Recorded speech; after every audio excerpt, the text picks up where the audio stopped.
जब अंग्रेज आए और यहाँ उन्होंने देखा तो भारत के बारे में अध्ययन किया, अभ्यास किया, तो उन्होंने लिखा कि भारत तो दुनिया में सबसे बड़ा व्यापार करने वाला, उद्योग चलाने वाला देश है, और भारत के व्यापार और उद्योग की स्थिति का बखान करना हो तो एक ही आंकड़ा आपको देता हूँ। अंग्रेजों ने भारत के बारे में सर्वे किए, सर्वेक्षण किए और ये बताया कि दुनिया के बाजार में जो सामान बिक रहा है उसमें 33% सामान सिर्फ भारत का बना हुआ है। आज मैं आपको तुलना के लिए बात कह रहा हूं तो समझ में आ जाए, दुनिया के बाजार में इस समय 25% सामान चीन का बिकता है। दुनिया के बाजार में इस समय 25% सामान लगभग अमेरिका का बिकता है। अमेरिका एक देश है, चीन एक देश है, दोनों महाशक्तियां हैं। और आज से 175 साल पहले तक दुनिया के बाजार में 33% सामान अकेले भारत का बिकता था। और जिस समय हमारा व्यापार दुनिया में चलता था 33%, उस समय अमेरिका का माल पूरी दुनिया में 1% भी नहीं बिका करता था। तो अंदाजा लगा सकते हैं उद्योग कितने बड़े रहे होंगे, व्यापार कैसा होता होगा। और जब उद्योग और व्यापार इतना बड़ा था कि 33% हम निर्यात करते हैं, तो निर्यात तो वही देश किया करता है जिसके पास उत्पादन अधिक होता है। इसको एक सरल भाषा में मैं समझाना चाहता हूँ।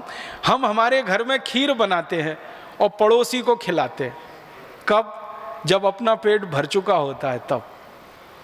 हमारे घरों में ऐसा नहीं होता कि पड़ोसी को खिलाने के लिए खीर बनाते हैं। खीर तो अपने खाने के लिए बनाई जाती है और वो ज़रूरत से ज़्यादा बन जाती है, हमारा पेट भर जाता है तो पड़ोसी को खिलाई जाती है। मतलब क्या है, किसी देश का निर्यात कब होता है? जब उस देश की ज़रूरतें पूरी हो जाएं, उसके बाद सामान बच जाए, तब निर्यात किया जाता है। इसका मतलब बहुत साफ है कि आज से 175 साल पहले तक हमारी ज़रूरतों का सारा सामान हम बनाते थे, बनने के बाद वो बच जाता होगा तो उसको दूसरे देशों में हम निर्यात कराते थे, और निर्यात 33% होता था पूरे दुनिया के बाजार का। इसका माने हम उत्पादन करते होंगे, कुछ माल बनाते होंगे। तो उत्पादन के आंकड़े हैं भारत के अंग्रेजों के दस्तावेजों पर से आधारित कि भारत का उत्पादन पूरी दुनिया में 43% होता था, पूरी दुनिया में। और इस समय अमेरिका, चीन और जापान तीनों को मिला दें तो तीनों का कुल उत्पादन पूरी दुनिया में 45% है। माने 3 देशों के बराबर का उत्पादन भारत में आज से 175 साल पहले तक था। दुनिया के विश्व के उत्पादन में 43% हम करते थे। और आमदनी के स्तर के जो आंकड़े हैं भारत के, 27% आमदनी सारी दुनिया की भारत के कंट्रोल में होती थी। माने भारत 27% दुनिया के बाजार की आमदनी अपने पास लेता था। आमदनी भी हमको होती थी, निर्यात भी हम करते थे, उत्पादन भी होता था। और उत्पादन इतनी चीज़ों का होता था जो दुनिया के बाजार में धड़ल्ले से बिकती थी। एक दो चीज़ों के बारे में बताता हूँ। हम स्टील बेचते थे दुनिया के बाज़ारों में। स्टील के बारे में सारी दुनिया में आज ये गलतफहमी है कि स्टील जो है ना, मॉडर्न टेक्नोलॉजी और साइंस का उत्पाद है। माने आधुनिक विज्ञान ने पिछले 100 साल में स्टील बनाकर दिया है। लेकिन भारत के दस्तावेज बताते हैं कि भारत में तो 3000 साल से स्टील का उत्पादन होता रहा और सारी दुनिया में हम बेचते रहे वो स्टील। और हमारे स्टील से जहाज बनते रहे पानी के, और वो जहाज दुनिया की कंपनियां खरीदती रहीं और उससे व्यापार करती रहीं। स्टील हम बेचते थे, कपड़ा हम बेचते थे। कपड़े का इतना अद्भुत उत्पादन इस देश में रहा है क्योंकि दुनिया की सबसे अच्छी कपास हम पैदा करते रहे और वो कपास से कपड़े बनते रहे। ढाका का मलमल, सूरत का मलमल, खंडवा के आसपास के इलाके का मलमल, मध्य प्रदेश में मालवा एक क्षेत्र कहलाता है, इंदौर उज्जैन के आसपास का, वहाँ का मलमल दुनिया में प्रीमियम प्राइस पे बिकता था। माने हम जो कीमत बोल देते थे उस कीमत पे हमारा कपड़ा बिकता था। और आपको सुनकर हैरानी होगी कि भारत का कपड़ा दुनिया के बाजार में जब बिकने के लिए जाता था तो उस समय तौल कर कपड़ा बिकता था। आज कपड़ा मीटर से बिकता है, लंबाई से बिकता है। आज से लगभग 150 पौने 200 साल पहले तक कपड़ा तौल से बिकता था। 1 किलो कपड़ा, 2 किलो कपड़ा, 5 किलो कपड़ा। तो कहा जाता है दस्तावेजों में कि भारत का कपड़ा तराजू के एक पल्ले में रखा जाता था, उतने ही वजन के बराबर का सोना दूसरे पल्ले में रखा जाता था और सोने के वजन के बराबर हमारा कपड़ा बिकता था। हम कपड़ा बेचकर सोना लाते थे इस देश में और 3000 साल तक ऐसे ही बिकता रहा। 3000 साल हमने कपड़ा बेचकर सोना कमाया है। 3000 साल हमने लोहा बेचकर सोना कमाया। 3000 साल हमने जहाज बेचे पानी के सोना कमाया। 3000 साल हमने औषधियां बेची दुनिया के बाजार में और सोना कमाया। क्यों? क्योंकि कारण एक था, उस समय सोना जो था ना विनिमय की वस्तु थी। 36 तरह के उद्योगों के तो दस्तावेजी प्रमाण अब तक मिल चुके हैं। कुछ और प्रमाण अगर हम ढूंढेंगे तो सैकड़ों किस्म के और उद्योगों के प्रमाण मिल जाएंगे आने वाले समय में। तो ये सारे उद्योग चलाकर दुनिया भर में व्यापार करके हम सोना चांदी हीरे जवाहरात लाए। 3000 साल हमने ये व्यापार किया, उसमें इतना सोना चांदी हीरा जवाहरात इस देश में आ गया कि हमने सोने के मंदिर बना लिए, मंदिरों में हीरे जड़वा दिए, मंदिरों की दीवारों में हीरे जड़वा दिए। आपने सुना है सोमनाथ का एक मंदिर सोने का मंदिर था जिसको लूटने में महमूद गजनवी को 17 साल लगे थे। अब एक ही मंदिर को लूटने में किसी को 17 साल लगे तो कल्पना कर सकते हैं ना कितनी संपत्ति होगी उस मंदिर में। महमूद गजनवी के समय में लिखी गई एक पुस्तक है, वो पुस्तक ये बताती है कि मंदिर की दीवारों में जड़े हुए हीरों को निकालने का काम 17 साल तक वो करते रहे और तब भी जाके पूरे हीरे नहीं निकाल पाए वो मंदिर की दीवारों से। तो जिस देश के मंदिरों की दीवारों में हीरे जड़े जाएं, जिस देश के मंदिरों की मूर्तियां सोने की बनाई जाएं, जिस देश के मंदिरों के मंडपम सोने के हों, छत्रपम सोने के हों, जिस देश के मंदिरों के किवाड़ सोने के हों, खिड़कियां सोने की हों, अंदाजा लगा सकते हैं उस देश के घर कैसे रहे होंगे।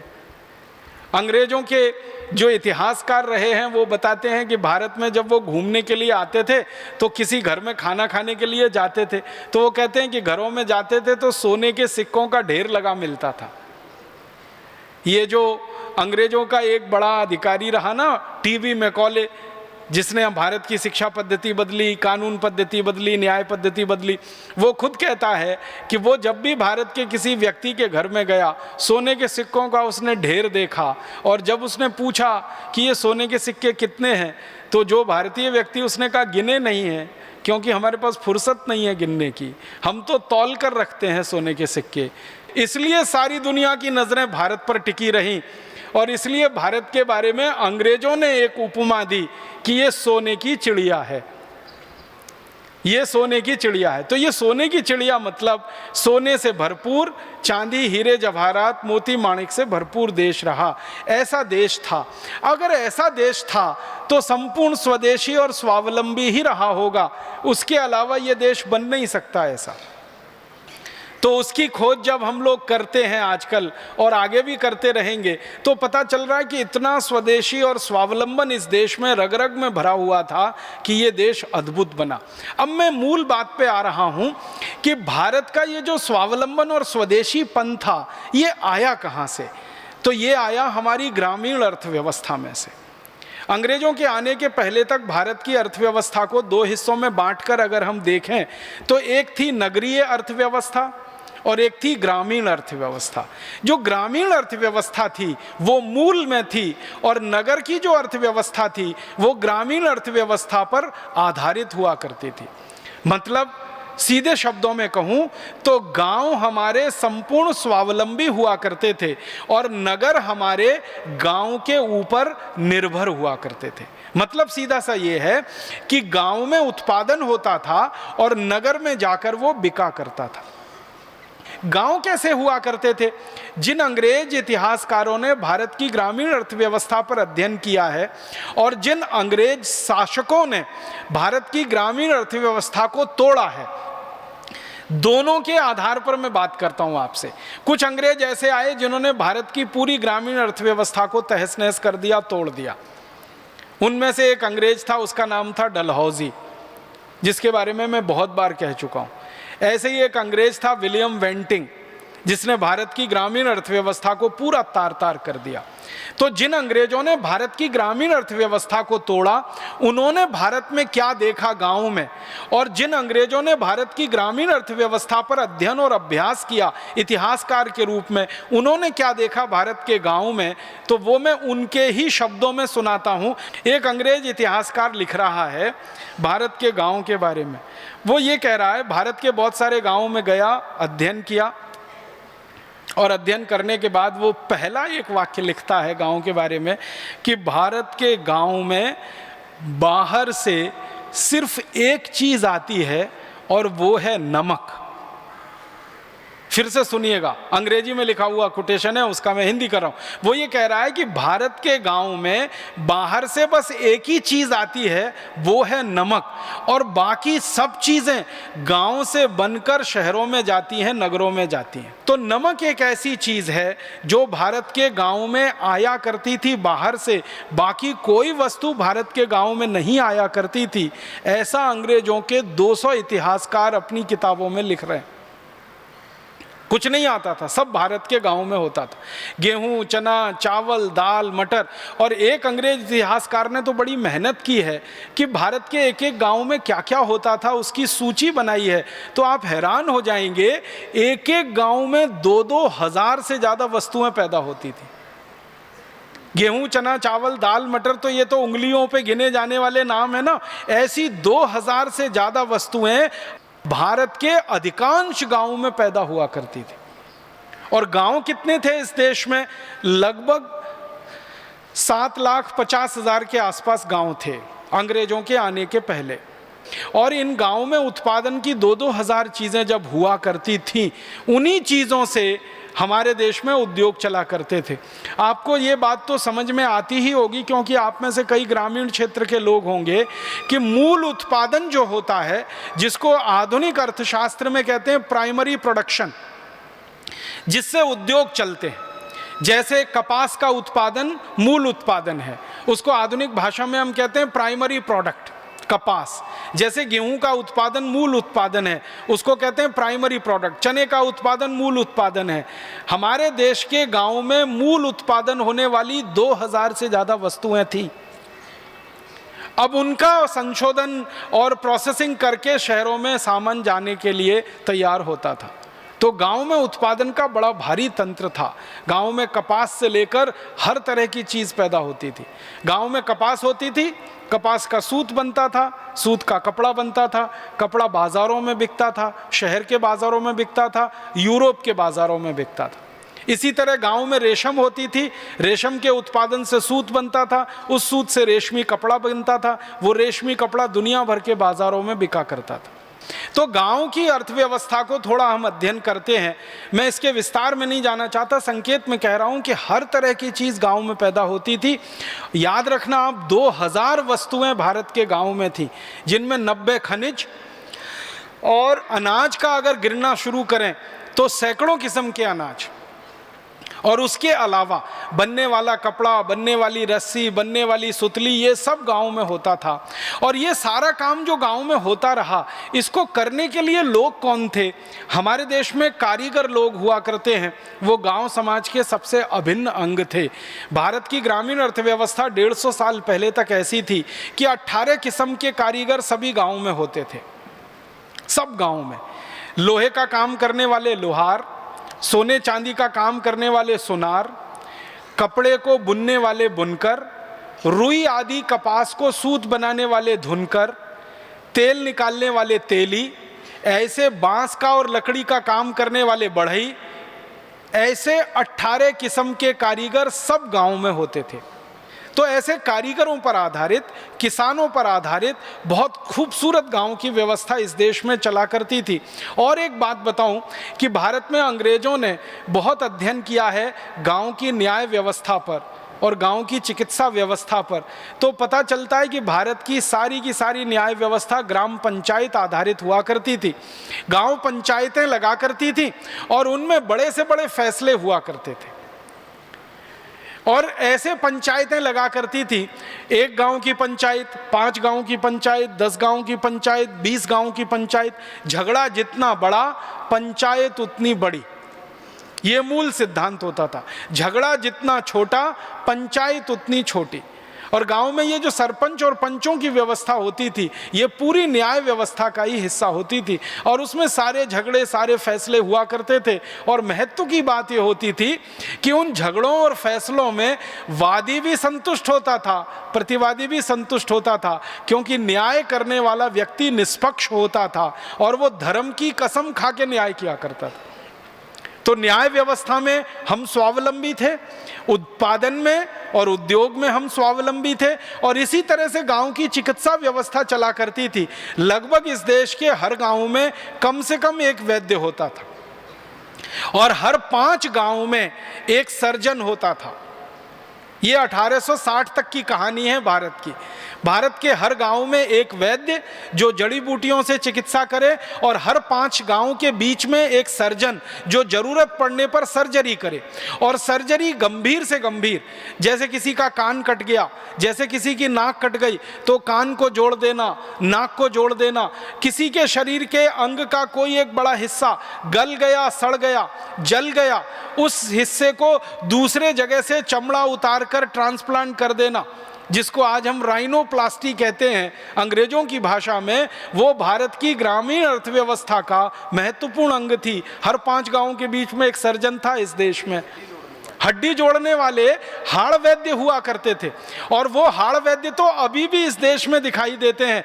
ऐसे बेहतरीन हाड़ वैद्य मैंने देखे हैं मेरी आंखों से कि गंभीर से गंभीर टूटी हुई हड्डी को दोनों हाथ से पकड़कर एक बार जोड़ देंगे और उसके ऊपर कोई लेप लगाकर पट्टी बांध देंगे, और 20-25 दिन से लेकर 3 महीने में वो पूरी हड्डी जुड़ जाएगी। शायद ही कोई ऐसा व्यक्ति होता था जिसको गांव से बाहर चिकित्सा के लिए जाना पड़ता था।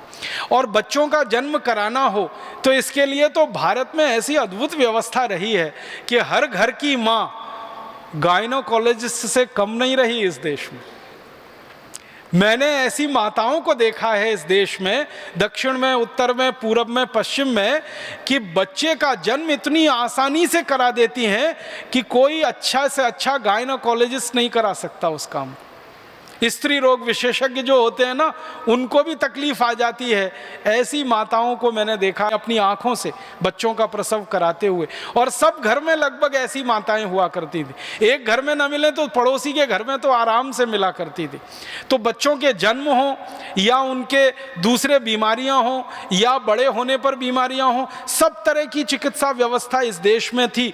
और जिन अंग्रेजों ने भारत की चिकित्सा व्यवस्था पर अभ्यास किया, जैसे एक बहुत बड़ा अंग्रेज था डॉक्टर बेंजामिन करके, एक डॉक्टर लैंकेस्टर जिसने शिक्षा और चिकित्सा दोनों पर अभ्यास किया, वो कहते हैं कि भारत की चिकित्सा व्यवस्था देखकर तो हम अभिभूत हैं कि ऐसी सुंदर, इतनी व्यवस्थित सारी चिकित्सा यहाँ चलती है। और अंग्रेजों ने जो सबसे बड़ी विशेषता बताई भारत की चिकित्सा व्यवस्था पर, वो ये कि किसी को एक पैसा भी खर्च नहीं करना पड़ता बड़ी से बड़ी चिकित्सा कराने के लिए, क्योंकि संपूर्ण चिकित्सा निःशुल्क होती है इस देश में।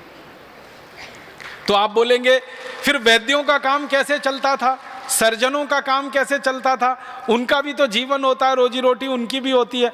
तो पता चलता है कि गांव के सब लोग मिलकर वैद्य जी का घर चलाते थे, गांव के सब लोग मिलकर सर्जन का घर चलाते थे, गांव के सब लोग मिलकर हाड़ वैद्य का घर चलाते थे। माने वैद्यों को, चिकित्सकों को अपनी उपजीविका के लिए चिंता नहीं करनी पड़ती थी। जो भी उनके घर आता था कुछ ना कुछ लेके आता था, तो उससे उनकी व्यवस्था चलती थी। बहुत अद्भुत चिकित्सा व्यवस्था रही, और उसका कारण ये था कि हजारों किस्म की जड़ी बूटियां चूंकि इस देश में गांव-गांव में होती रहीं, इसलिए चिकित्सा व्यवस्था स्वावलंबी रही। इसी तरह से शिक्षा व्यवस्था हमारी संपूर्ण स्वावलंबी थी गाँव में। लगभग हर गाँव में एक गुरुकुल था, कोई कोई गाँव में तो 2 गुरुकुल थे, कोई कोई गांव ऐसे हैं जहां 3 गुरुकुल थे, लेकिन कम से कम एक गुरुकुल तो हर गांव में था। और गुरुकुल जब मैं शब्द इस्तेमाल कर रहा हूं तो आज की तुलना में जब आप इसको समझने की कोशिश करें तो 12वीं कक्षा तक का विद्यालय, इसका मतलब था अंग्रेजों के आने के पहले का गुरुकुल। 12वीं कक्षा तक की शिक्षा आज जिस विद्यालय में दी जाती है, जिसको हम हायर सेकेंडरी स्कूल कहते हैं, वैसे इस देश में 7,32,000 से ज़्यादा गुरुकुल थे अंग्रेजों के आने के पहले। गांव लगभग 7.5 लाख थे और गुरुकुल 7,32,000 थे। माने एक आध कोई गांव को छोड़ दिया जाए तो हर गांव में गुरुकुल थे। और गुरुकुल के ऊपर उच्च शिक्षा के लिए, उच्च विद्या के लिए कॉलेज स्तर के केंद्र थे, जिनको आज हम डिग्री कॉलेज कहते हैं और जिनको हम यूनिवर्सिटी कहते हैं। तो डिग्री कॉलेज और यूनिवर्सिटी दोनों मिलाएं तो ऐसे 14,000 केंद्र थे भारत में अंग्रेजों के आने के पहले तक, दक्षिण में, उत्तर में, पूर्व में, पश्चिम में। और जिसको आज हम साक्षरता की दर कहते हैं ना, ये साक्षरता की दर 97% थी पूरे भारत में, जो आज आज़ादी के 60 साल के बाद, 63 साल के बाद सिर्फ 50% है। अंग्रेजों के पहले साक्षरता 97% थी। अद्भुत शिक्षा व्यवस्था थी। एक आध ही गांव में कोई मिलता था जिसको पढ़ना लिखना नहीं आता हो, सबको पढ़ना लिखना आता था। जो अंग्रेज आए हैं इस देश में, वो अपने देश से हमारी तुलना करते हैं इतिहास की किताबों में। कई अंग्रेज कहते हैं कि हमारे देश में तो सबसे पहला स्कूल 1868 में शुरू हुआ लंदन में, लेकिन भारत में तो उससे हज़ारों साल पहले से 7,32,000 से ज़्यादा स्कूल चल रहे हैं। वो कहते हैं हमसे ज़्यादा शिक्षा में भारत ऊंचा। तो शिक्षा में हम स्वावलंबी थे। गुरुकुलों में पढ़ाए जाने वाले विषय बहुत अद्भुत हुआ करते थे। आपके मन में एक गलतफहमी ये हो सकती है कि गुरुकुल का माने खाली संस्कृत पढ़ाई जाती होगी, गुरुकुल का माने खाली वेद और उपनिषद पढ़ाए जाते होंगे। गुरुकुल हमारे देश में इंजीनियरिंग के भी हुए हैं, जहाँ सिविल इंजीनियरिंग पढ़ाई जाती थी, कंस्ट्रक्शन। गुरुकुल हमारे देश में एस्ट्रोफिजिक्स के हुए हैं, जो आज का आधुनिकतम शास्त्र माना जाता है। गुरुकुल हमारे यहाँ केमिस्ट्री के हुए हैं, गुरुकुल हमारे यहाँ सर्जरी के हुए हैं, गुरुकुल हमारे यहाँ मेडिसिन के हुए हैं, गुरुकुल हमारे यहाँ मेटलर्जी के हुए। मेटलर्जी जिसको हम धातु विज्ञान कहते हैं, धातु शास्त्र कहते हैं, सारी दुनिया में आधुनिकतम शास्त्रों में ये माना जाता है, उसके हमारे यहाँ सैकड़ों गुरुकुल रहे हैं। तो 18 से ज़्यादा विषय पढ़ाए जाने वाले गुरुकुल थे और हर गुरुकुल में संस्कृत, वेद और उपनिषद ये अनिवार्य था। इसलिए वेद सबको मालूम था, उपनिषद सबको आते थे और वेद के अलावा जो दूसरे शास्त्र हैं उनका भी ज्ञान सबको होता था। उसके साथ में एस्ट्रोफिजिक्स आती थी, एस्ट्रोनॉमी आती थी, मेटलर्जी आती थी। ये सब आधुनिकतम विद्याएं हमारे गुरुकुलों में पढ़ाई जाती रही। 175 साल तक पहले का भारत इतना अच्छा, स्वस्थ, समृद्ध, संपत्ति वाला, गांव-गांव स्वावलंबी, और 175 साल में इतना गड़बड़, इतना गिर गया। तो उसके गिरावट के पीछे का जो कारण है, वो कारण है अंग्रेजों के बनाए गए कानून और उनकी बनाई गई नीतियां। उन कानून और नीतियों के चलते हम नीचे तक गिर गए, गरीब, भुखमरी, बदहाली के शिकार हो गए। अब आता हूं आज की बात पर कि अब हमको फिर हमारे देश के गांव स्वावलंबी बनाने हैं और नगरों को, शहरों को गांव के आधार पर खड़ा करना है। तो गांव स्वावलंबी हो जाएं तो हमारे शहर और नगर भी स्वावलंबी हो जाएंगे, और गांव और शहर स्वावलंबी हो गए तो भारत फिर से स्वावलंबी हो जाएगा। हमें हमारे देश की व्यवस्थाओं को फिर से स्वावलंबी बनाना है, किसी पर निर्भर नहीं होना। पर निर्भरता सबसे बड़ा अभिशाप है, जिसमें से सारे दुर्गुण निकलते। दुनिया के सारे समाजशास्त्री एक बात कहते हैं कि जिन देशों का स्वावलंबन चला जाता है उनकी आज़ादी कभी भी चली जाती है, और जिनकी आज़ादी चली जाती है उनका सब कुछ चला जाता है। उनकी समृद्धि चली जाती है, उनकी संपत्ति चली जाती है, उनका ज्ञान चला जाता है, उनका चरित्र चला जाता है, उनके ज़िंदगी से हर चीज़ खत्म हो जाती है जिनकी आज़ादी चली जाती है। और आज़ादी जाने का एक सबसे बड़ा कारण है परावलंबन, स्वावलंबन का खत्म होना। तो हम नहीं चाहते कि भविष्य में भारत की आज़ादी फिर चली जाए। हम नहीं चाहते कि हम अभी भी परावलंबी होकर जिएं। हमने 200-250 साल अंग्रेजों का परावलंबन झेला है, अब इसको ज़्यादा दिन झेलने की हमें ज़रूरत नहीं है और गरज नहीं है। अपने समाज को स्वावलंबी बनाना, अपने पैरों पे खड़ा करना। अब अपने समाज को स्वावलंबी भी बनाना, पैरों पे खड़ा करना, तो ये शुरुआत गांव से ही होगी। क्योंकि अभी भी हमारे देश में आज़ादी के बाद 6,38,365 गांव हैं, तो गांव को ही पहले स्वावलंबी बनाना पड़ेगा। शहरों की संख्या तो 680 है और गांव 6,38,365 है। तो 6,38,365 की तुलना में 680 तो बहुत छोटी संख्या है। अगर आप निकालेंगे तो 1% से भी नीचे निकलती है। तो शहर तो स्वावलंबी हो ही जाएंगे क्योंकि बहुत थोड़े हैं। गांव को स्वावलंबी हम बना लें, ये हमें काम करना पड़ेगा। अब आप बोलेंगे जी गांव स्वावलंबी हो उसके लिए क्या करना पड़ेगा? तो सबसे पहला काम हमें जो करना पड़ेगा कि गांव जिन कानूनों के चलते परावलंबी हुए हैं उन कानूनों को जड़ मूल से खत्म करना पड़ेगा। और ज़्यादा कठोर शब्दों में कहूँ तो इन सब कानूनों को आग लगा देनी पड़ेगी जिन कानूनों ने हमारे गाँव को परावलंबी बनाया।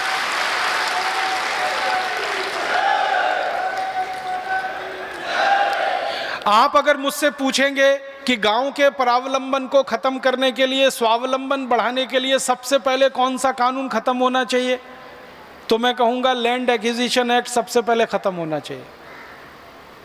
दूसरा कानून जो खत्म होना चाहिए वो इंडियन एडमिनिस्ट्रेटिव एक्ट।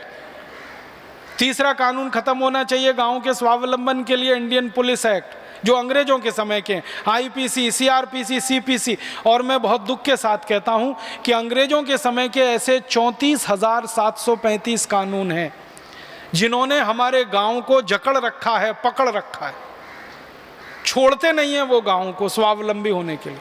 तो ये सब कानून हमें खत्म करने पड़ेंगे। यही भावना के साथ परमपिता परमात्मा से प्रार्थना करता हूं कि सारा देश इकट्ठा होकर देश के स्वावलंबन को बढ़ाए, स्वदेशी के मार्ग पर चलकर, और हम इस काम में सफलता पाएं, ऐसी ईश्वर से कामना के साथ आभार। बहुत धन्यवाद।